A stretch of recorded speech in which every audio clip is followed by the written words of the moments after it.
నమస్తే, welcome to our channel. Pakistan మనం ఎలాగైతే ఆపరేషన్ సింధూర్ మొదలుపెట్టామో పాకిస్తాన్ కూడా ఇప్పుడు ఒక కొత్త ఆపరేషన్ని మొదలుపెట్టింది. అంటే పాకిస్తాన్ ఇండియా మీద ఫుల్ ఫ్లెడ్జ్డ్ వార్కి తెరలేపినట్టుగా మనకి అర్థమవుతుంది. ఈ ఆపరేషన్ పేరేంటి, ఈ ఆపరేషన్లో భాగంగా పాకిస్తాన్ ఇప్పటివరకు ఏం చేసింది, ఏమి చేయబోతుంది, దీన్ని ఇండియా ఎలా ఎదుర్కొంటుంది, ఈ విషయాల గురించి మనం మాట్లాడుకుందాం. సో ఈ ఆపరేషన్ పేరు బునియాన్ ఉన్ మార్సూస్ అని వాళ్ళ మినిస్ట్రీ చెప్పింది. ఈ బునియాన్ ఉన్ మార్సోస్ అంటే అర్థం ఏంటి? ఇది వచ్చి ఒక అరబిక్ పదము. ఇది ఖురాన్లో సురాజ్ యాస్ ట్యాప్ అనే ఒక భాగంలో 61.4లో ఆ విభాగంలో ఉంది ఈ పదం. ఈ పదం వచ్చి అరబిక్ ఆరిజిన్. ఈ పదానికి అర్థం ఐరన్ వాల్ కావచ్చు, లేదా a solid structure made of molten lead అనే మీనింగ్ వస్తుంది. వాళ్ళ పత్రికలో దీనికి meaning disciplined, resilient, United force అని వాడుతున్నారు. సో అట్లాగే సాలిడ్ స్ట్రక్చర్ అని కూడా వాళ్ళు ఈ పదానికి అర్థాన్ని చెబుతున్నారు. ఏదేమైనా బునియాన్ ఉన్ మార్సూస్ అనే ఒక ఆపరేషన్ వాళ్ళు మొదలుపెట్టారు.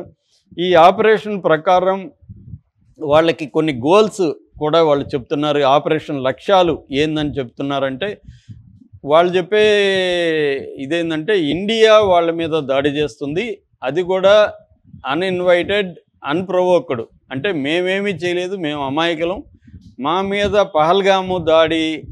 పహల్గామ్ అటాక్ని సాకు పెట్టుకొని మా మీద కావాలని ఒక యుద్ధ ఉన్మాదంతో మోడీ ప్రభుత్వం మా దేశం మీద అటాక్ మొదలుపెట్టింది. నిజానికి పహల్గామ్ మాకు ఏ సంబంధం లేదు, మేము దాని మీద ఇంటర్నేషనల్ విచారణకి, ఇన్వెస్టిగేషన్కి కూడా మేము కోఆపరేట్ చేస్తామని చెప్పాము.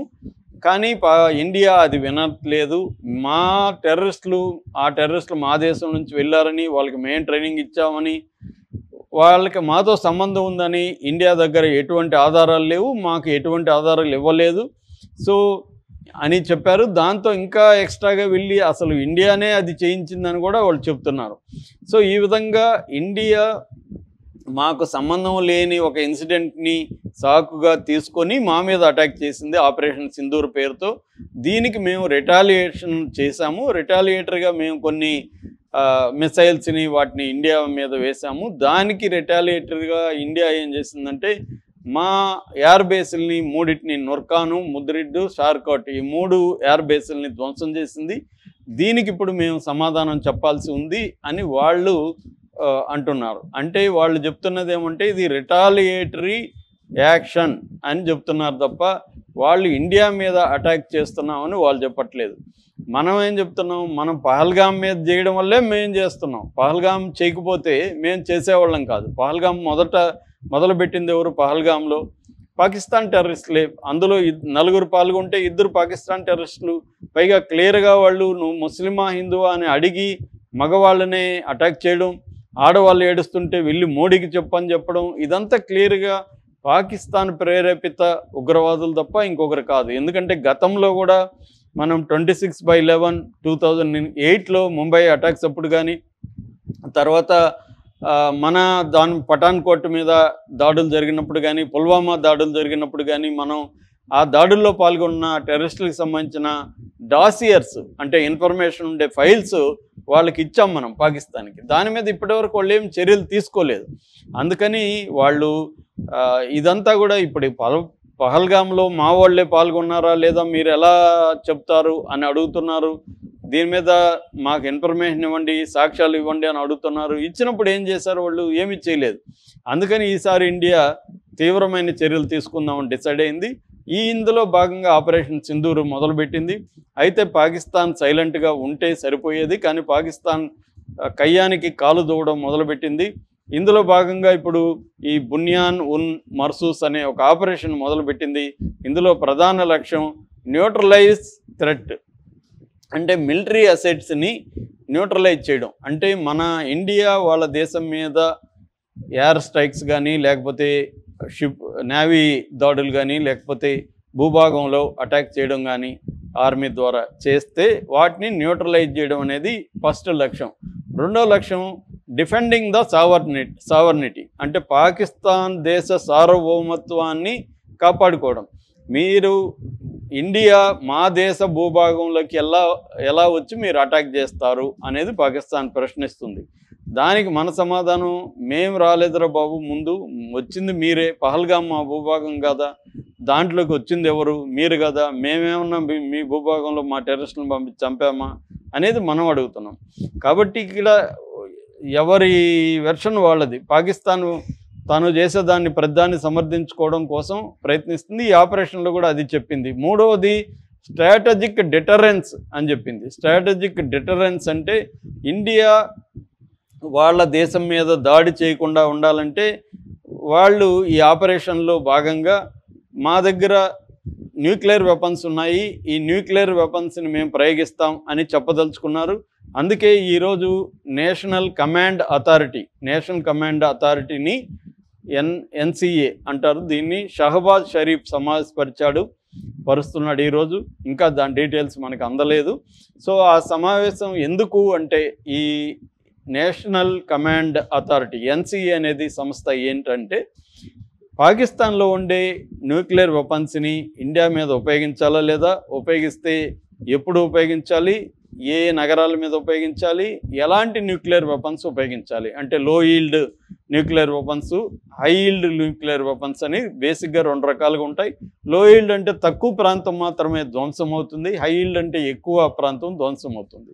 సో వాటిని ఉపయోగించాలా లేదనేది నిర్ణయించేదానికి సర్వ హక్కులు ఉన్న సంస్థ ఈ ఎన్సిఏ. ఇందులో ప్రధానమంత్రి, మంత్రులు, తర్వాత హై స్థాయి మిలిటరీ లీడర్స్ వీళ్ళందరూ దాంట్లో ఉంటారు.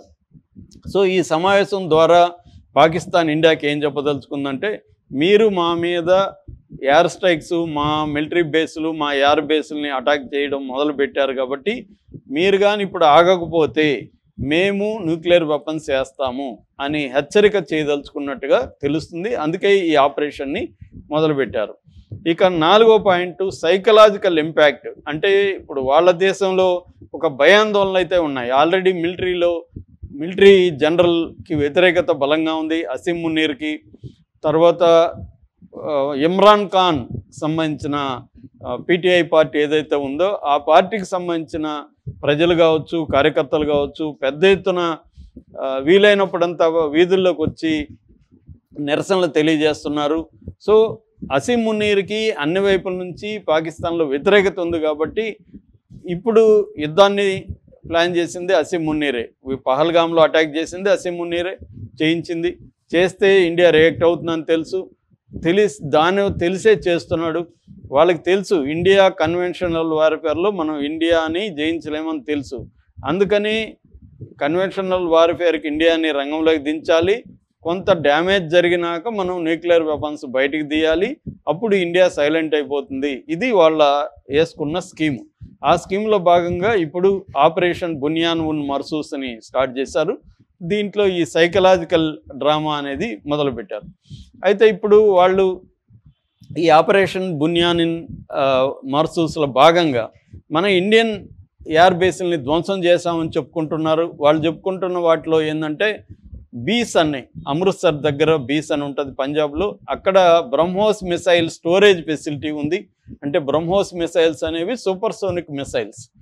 మనం వీటిని ఉపయోగించే అక్కడ ఎయిర్ బేస్లో వాళ్ళ 3 ఎయిర్ బేస్లను అటాక్ చేసాం. సో ఈ బ్రహ్మోస్ మిసైల్ స్టోరేజ్ ఫెసిలిటీని అటాక్ చేసాం, వాటిని ధ్వంసం చేసేసామని చెప్పుకుంటున్నారు. దాంతోపాటు ఉదంపూర్ ఎయిర్ బేసుల్లో వచ్చి Udhampur air base, Pathankot air base, Gujarat, Rajasthan, Ambala, Adampur ఈ ఎయిర్ బేసుల్ని మేము ధ్వంసం చేశామనేది వాళ్ళు ప్రకటించారు. కానీ ఇండియా ఏమంటుంది, ఒక్కటి కూడా వాళ్ళు ధ్వంసం చేయలేదు, వాళ్ళ